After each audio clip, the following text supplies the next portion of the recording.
tonight with my friend Janine Serio here, who's going to talk about building brands and entrepreneurship and social media marketing and personal brands and everything. So, so I would like you to be sure to give her your attention. Remember, questions do count towards your class participation grade. I love questions. Love. And Janine, these are obviously my best students because no, because you're all here. So, awesome. Right. Thank you so much. You guys, I'm so pumped to be here. Such an awesome opportunity for me to talk about my life as a social media influencer and how what I like to call creating champagne taste in a crowded market. All right, so before I start, two things. Sorry, not sorry that there's going to be a picture of me on every single slide tonight. That is my world. My face is front and center all the time. And the other thing is, I use profanity a lot. So I hope I do not offend anyone as I go through. So with that being said, beyond my role of being a social media influencer, a public figure, and also creator of a lifestyle brand, I wanted you to see where it all began. What I mean by this, I wanted to take you back tonight basically on the journey of how I got here, where I came from, where I'm going, and how I actually got into this. So let's face it, my story, it is all about marketing. How am I gonna be marketable to brands and various other sort of people that I'm looking to sponsor me? I could be saying the same thing that a million different people in the social media world are saying, but how am I gonna make it different? That's where my story comes into play. All of my posts are backed with rich content in which if I'm going after a brand or trying to get sponsored, or even if I'm collaborating with one already, again, lots of good content is there, but it also is backed with my personal experience. Let's face it, social media is a huge mindfuck. How many of you go through your Instagram or Facebook feeds and are like, oh my gosh, their life is perfect. They have it all, blah, blah, blah, blah. Anyone? Come on. Everyone says, guys, you may not feel that way as much as girls do, but listen, I'm trying to build a brand and build a business on social media, and there are so many times where I want to say, I want to shut this down. So when I started this 2 years ago, I said to myself, damn it, I'm going to be different. It's all about being authentic, and I wanted my audience to be able to relate to me. Now, you're all kind of seeing me in the reverse. Generally, people meet me from behind the social media window, either through Instagram or Facebook. You're meeting me in real life. So what I mean by that is, anytime you see me on social media, if you were to meet me outside of that, such as in a venue tonight, I want to be that same exact person. No bullshit, just me. I share pretty much everything, the good, the bad, the ugly, the complicated, the messy, and that is what my audience has loved about me. So, here we're gonna go down memory lane a little bit. So I am born and raised in Baltimore. Anyone else? Only one person? Everyone else is out of town? Wow, awesome. I like to use the term bows in my hair. I went to private school from kindergarten through 12th grade. Yes, I was that girl that had the different bow in my hair, ponytail, what have you, every single day at school, uniform and everything. College bound after that, I started at Roanoke. It was there that I went into the health and human performance with a concentration in exercise science, which I'm going to talk about momentarily. And it wasn't until about my second year that I was there that I was starting to see that the program was changing course a little bit, and I didn't know if it really was the right fit. At the time, I was also dating my soon-to-be husband. So my second, third year, I said, you know what, I'm gonna make the move back home, and I do like to premise this, but it had nothing to do with the fact that I was in a really steady relationship, because people ask me this all the time. I really wanted the degree in exercise science. Towson University had an awesome, has an awesome program for it. So I was like, you know what, I'm gonna go back home. I had some business opportunities at that point. That's where I started on my wellness journey, and soon after I got engaged. Life to me was great. I was on my journey of being married young, having a family, making a mark in the community, and let's just say that journey took a little bit of a different turn. But before that, let me talk to you about Janine Serio, the fitness junkie. So I have a 13-year tenure in the health and wellness field. As I mentioned, I have a bachelor's of science in exercise science. I hold certifications as a personal trainer, a health coach, nutrition coach, and I'm also Yoga Fit Level 1 certified. I will say this, in the past 13 years, I pretty much have worked everywhere and helped build everyone else's business. From big box gyms to boutique style personal training venues to strength and conditioning. The reason I asked if anyone was in here a lacrosse player, because the men's lacrosse team, I actually worked with them back in the day. I worked in, I don't know if I already said corporate wellness, but again, corporate wellness, and I was tired. I was irritated, frustrated. I was working 60 to 70 plus hours a week. I was teaching 10 plus group fitness classes. I was training for multiple half and full marathons on top of that, and I just needed a change. I'll never forget going away for a weekend with my then husband, and I got up early the one morning. I went and taught 2 to 3 boot camp classes. On top of that, did a 13-mile training run, and then got my ass to the airport to go spend a weekend of trying to be normal. Well, again, let's just say that was not the best for me as far as not being able to get out of my own way. I was so driven and focused on what I wanted, yet I was so tired, irritated, and frustrated at the same point. So about 5 years ago, I decided I had to make a change. I wasn't happy, I wasn't passionate about what I was doing anymore, and I knew there needed to be a game changer. So my business partner, who's actually here tonight, she's also my business manager now, she was working at the same corporate health and wellness company at the time, and we both were unhappy. And we both had kind of developed this friendship, and we said, you know what, we can totally go out on our own and do this. So in April of 2014, Two Health Nuts was born. And Two Health Nuts is a corporate health and wellness company in which we go on site for all of our jobs. So any of the companies that we are contracted with, we go on site to do either on-site fitness classes, nutrition seminars, wellness events, personal training, lifestyle coaching, etc. Okay, so I feel like now I'm kind of getting my life in check. I'm going out on my own. Like I said, things are good. And then an unexpected life change turned this all around. For people who know me know I have a plan, and when that plan gets disrupted, God help me. Well, what happened? So, the big D. As I'm building this business, I'm also going through a very nasty divorce at the same time. My world was kind of turned upside down. Again, this was not by my choice, and I'm not going to throw anyone under the bus, but this was something that my ex-husband did, and he wanted out. So, I needed to get out too. One of the things about my ex and I is we were very well known in the community. Everyone knew who we were, kind of like this power couple, so to speak. So as you can imagine, I couldn't go to the grocery store or go to the mall or get a cup of coffee without there being someone that I ran into and I knew. I was ashamed, I was sad, I was angry, and I just couldn't deal with it. So I said I needed to get out of town. I needed to get out of Baltimore. For those who live here, you know it's Smaltimore. Everyone knows everyone's business.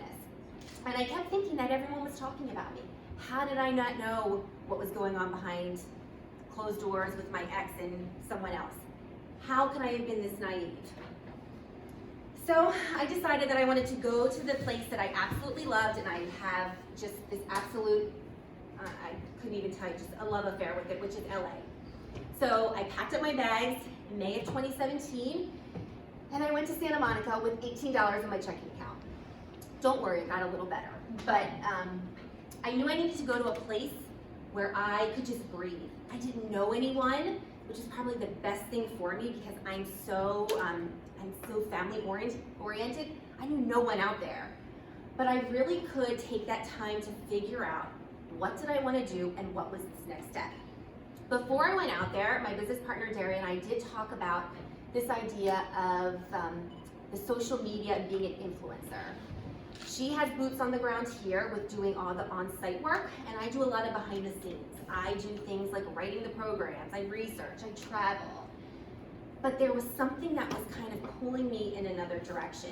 I was seeing what people were doing in the social media space, and what's crazy to think is 2 years ago, the term influencer was just coming to the forefront, and now it is such a trendy term, and it seems like everyone is doing it in some capacity. It's just kind of crazy how things just kind of evolve. So, Fit for Janine was born. I literally, the only thing I did was change my Facebook page to Fit for Janine and pressed publish. Okay, great, brands are gonna start coming after me. This is awesome. It's like I watched the computer screen, like, okay, I'm waiting. Like I'd reach out to brands like, hey, you know, I'm this influencer, like you wanna work with me? They're like, who the hell are you, you know? So basically, once that was published, it was all about, at that point, what am I gonna be talking about? I knew what I wanted to do, but I knew that I did not want it to have to do anything with health and wellness, which is kind of funny because everyone's like, Janine, health and wellness is at your core, that you should be talking about that. That's something that you can do pretty easily. Again though, I needed a change from that. I had no idea what I was getting into, and you guys, I still don't. I'm being honest. So first and foremost, I knew I wanted to become a public figure, and I wanted to be real, authentic, and relatable, just as I said earlier. So what was I seeing on social media that people were doing? Like, wow, this is really cool, I want to get into this. Affiliate marketing, sponsored social media posts, digital physical products, YouTube subscriptions, events. Anyone familiar with these? A little bit? So I'll kind of real quick go through them. So affiliate marketing, that is if a brand says, hey Janine, I just had a brand come out, and I'm actually going to show you a blooper of it. We really like your content, we really think that you jive with our brand. What we're going to do is we're going to give you free product, we want you to promote it, and then you're going to get a special link that when you promote that to your audience and they purchase through that link, not only are they going to get a discount, you're going to get a kickback on it as well.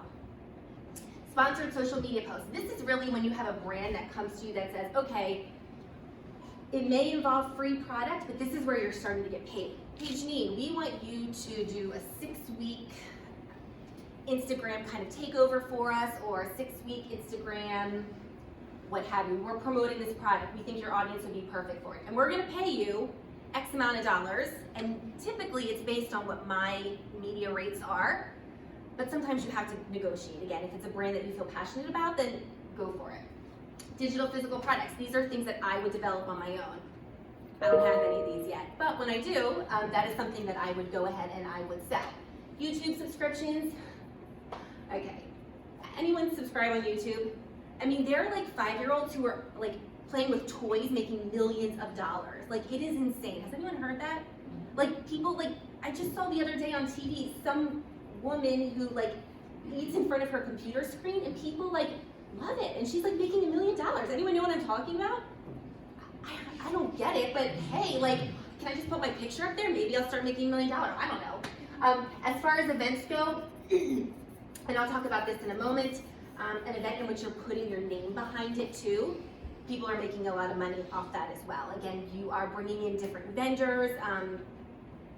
Again, as far as, well, I'll do this. Let me come back to that. Let me talk about my platform. What am I going to talk about? So I'll never forget when I went to an event for my client, and she said, wow, Janine, you wear things other than workout clothes. I'm like, you gotta be fucking kidding me. This is all people know me for. So I knew I wanted to showcase everything that was fit for me outside of the fitness arena, hence fit for Janine. So these are things like, I'm a foodie. I love cooking, I love going out to restaurants. Fashion is at my core. If I wasn't doing health and wellness or this, I'd be somewhere in the fashion arena. Decor, I love to party plan, I love to decorate. Travel, something I absolutely love to do. And I'm a huge fan of coffee and wine, as I probably could see from that first picture. So going back to the event standpoint, a lot of times individuals who have brands will build an event around that. So Fit for Janine, the lifestyle brand, could have an event where I'm pulling in different food vendors, fashion designers, or even different like companies in which, from a clothing standpoint and so forth, to kind of represent what I'm all about. Does that make sense? Am I babbling? Am I okay? Yeah? Okay, you're laughing. So, okay, audience, who was I going to target? Affluent 35 to 50-year-old female population. That just kind of evolved, to be honest. I say affluent because, like I said, champagne taste, what I'm showcasing does come with a higher dollar amount. I have no business purchasing this stuff myself, but I felt really passionate about it, and that's what I wanted to showcase. So, pay to play. I knew that this affluent population would be able to purchase the things that I was showcasing. So here's the thing, influencers. Anyone have an idea what influencers are making? Besides the 5-year-olds who are playing with toys and making millions of dollars? No, I have to say this funny story. So we were having a business meeting. I'm not going to tell you where because it does involve alcohol, but oh well, I already told you. And the manager overheard us talking about, like, okay, what direction are we going to go with this? And I was getting pictures of him. He's like, oh my God, my nephew, do you remember what he said? Like what he does? He's like, he's making $50,000 a month and they're having to relocate their family to Atlanta. And at that point, I want to say, please bring me the whole bottle. Your nephew, who was like 10, is killing it, like doing something that couldn't even tell you. Is that story not really funny? I think it is. Anyway, six-figure dreams. I'm seeing these influencers out there are making hundreds of thousands of dollars. They're getting to travel wherever they want because these places are saying, hey, you can stay here for a week. We're gonna pay you $5,000 in addition, and all we want is you to post pictures of yourself at our establishment and maybe write a blog post. Damn, that's freaking awesome, right? Guess what? I'm nowhere near that right now. If you only saw the credit card debt that I had when trying to pay to play and to get to that point, yeah, you don't want to see that, that's for sure. All right, so Janine's cereal versus Fit for Janine. So I mentioned I started with Fit for Janine, and it wasn't until I went to a huge conference in Palm Springs, California this past March, don't feel bad for me, that I really said, okay, we need to break these two apart. Everyone that I listened to, is anyone familiar with the Altitude Summit?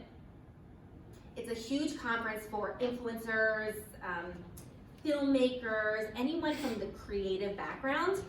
It was one of those people watching things too. When they said like, wear your craziest outfits, I'm like, oh gosh, I'm gonna go rogue and like not match. Well, these people went really rogue, but everyone that I watched who was an influencer or along those same lines had two different brands.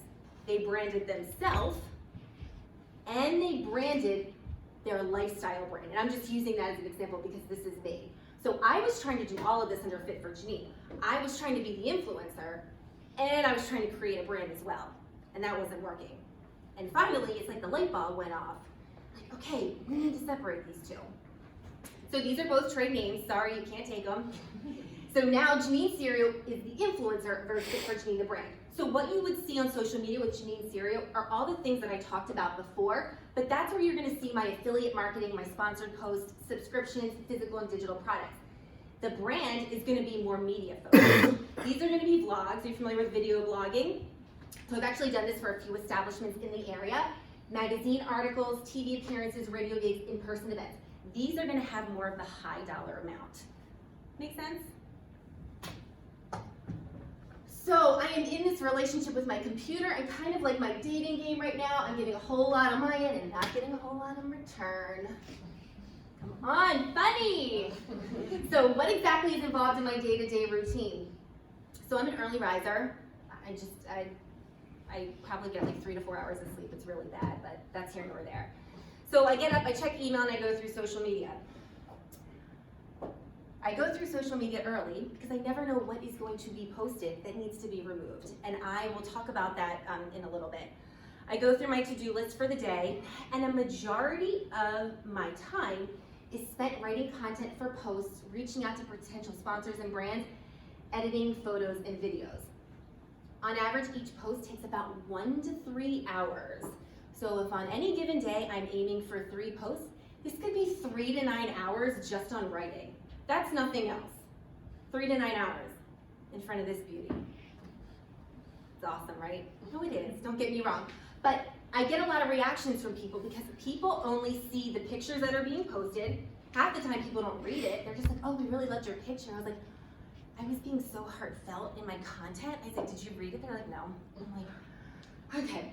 I will get the reaction either, hey, must be nice. You get dressed up, get hair and makeup done, you go eat and drink. And then I get, wow, it looks like fun. It must be really hard. And it is really fucking hard. It's a 7-day-a-week job.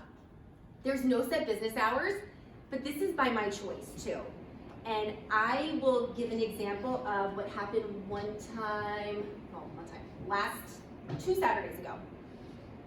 All day I spent in front of my computer. So I still trained some personal training clients, got up, trained clients. I don't even know if I worked out that day. Sat in front of my computer, and at 8 o'clock at night, we decided we're gonna do a cooking video because Janine needs to have a cooking video on a YouTube page. So 8 o'clock on a Saturday night. What should most people be doing on a Saturday night at 8 o'clock? Not doing a cooking. Not necessarily doing a cooking. Well, maybe some people, that's not fair. So here I am now, 9:30, and I'm back in front of my computer. I'm like, this is awesome. I'm never gonna find a guy. Like, look at this.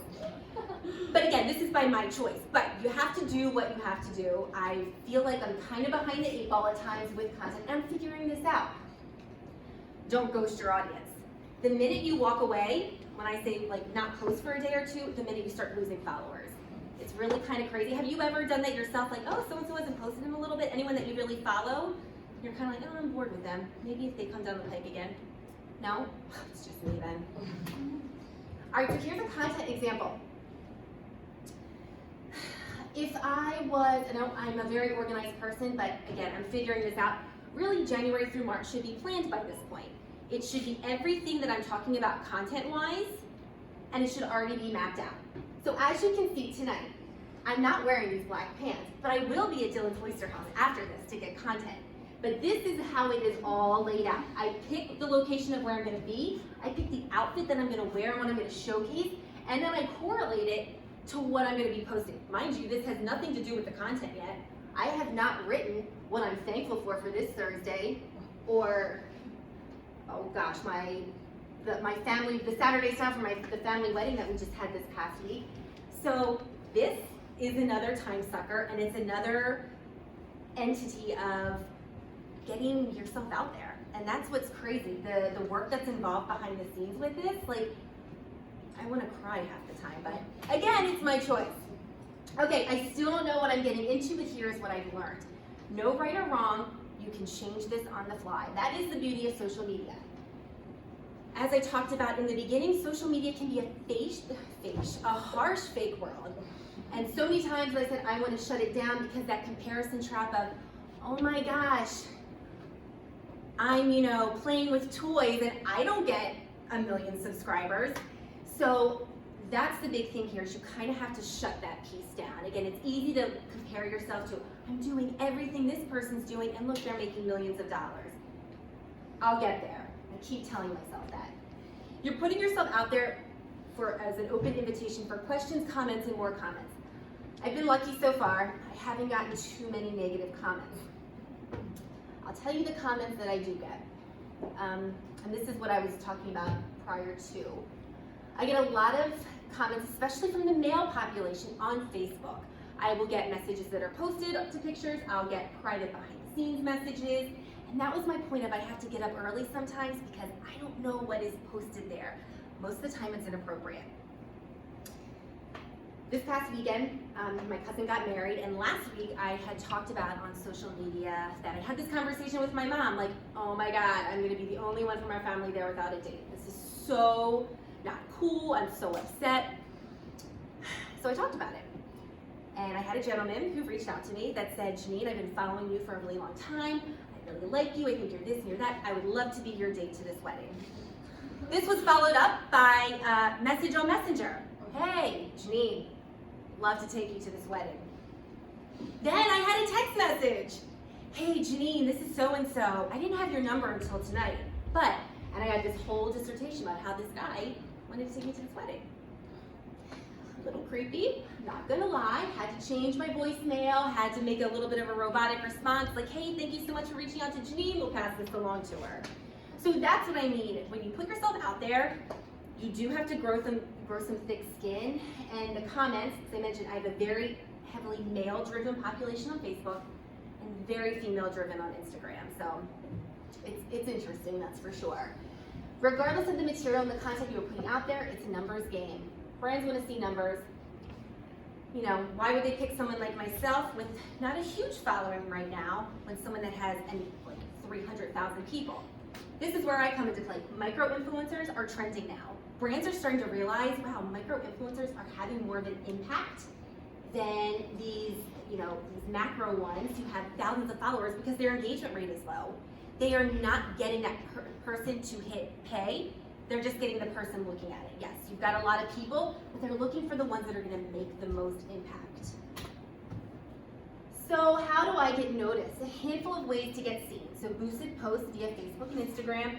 You throw a certain amount of money behind it. You kind of widen your audience so more people are seeing the content that you're putting out there.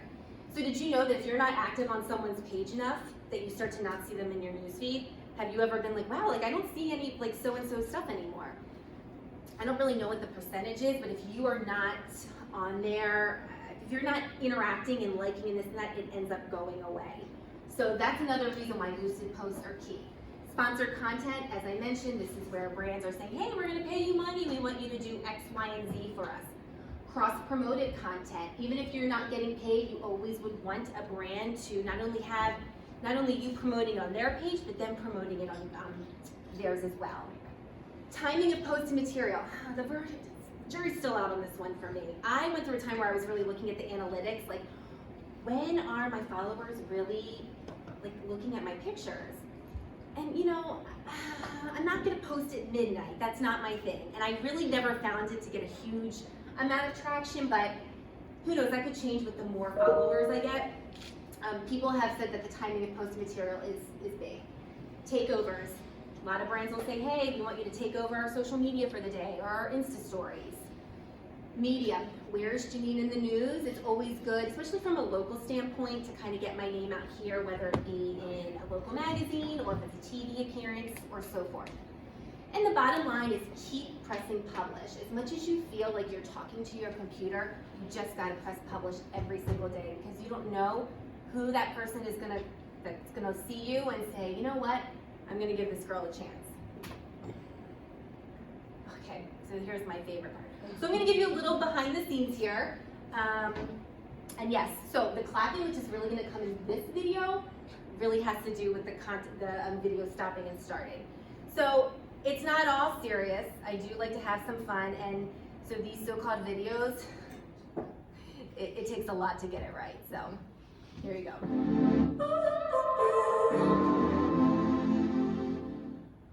Janine Cereal for WJZ. So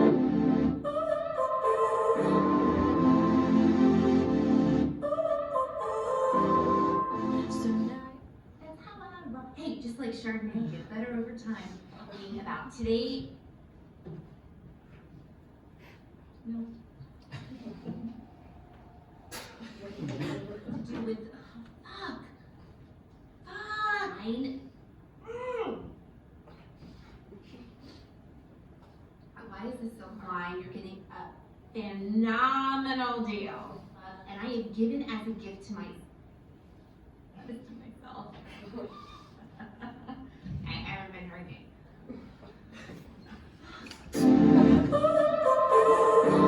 Mind you, this is the one company that had, hey Janine, we really like you, we want to work with you, so that will definitely not be the video that they're sent.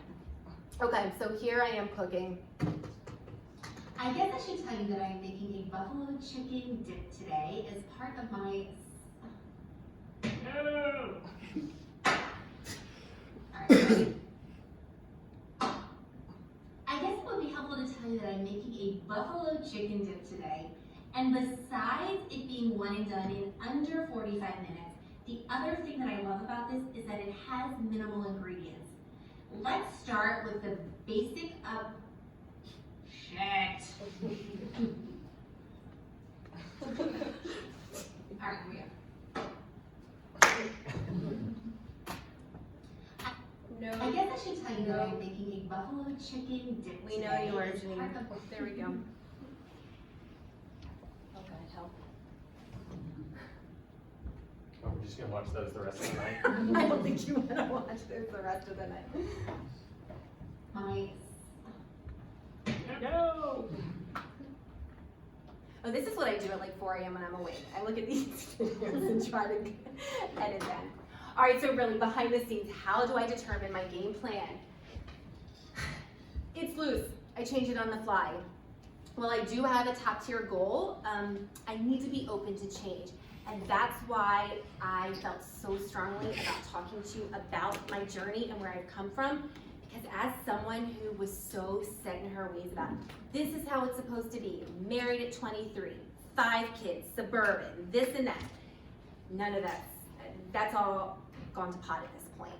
So for me, it really is, if something takes off that's not part of the trajectory or plan, go with it.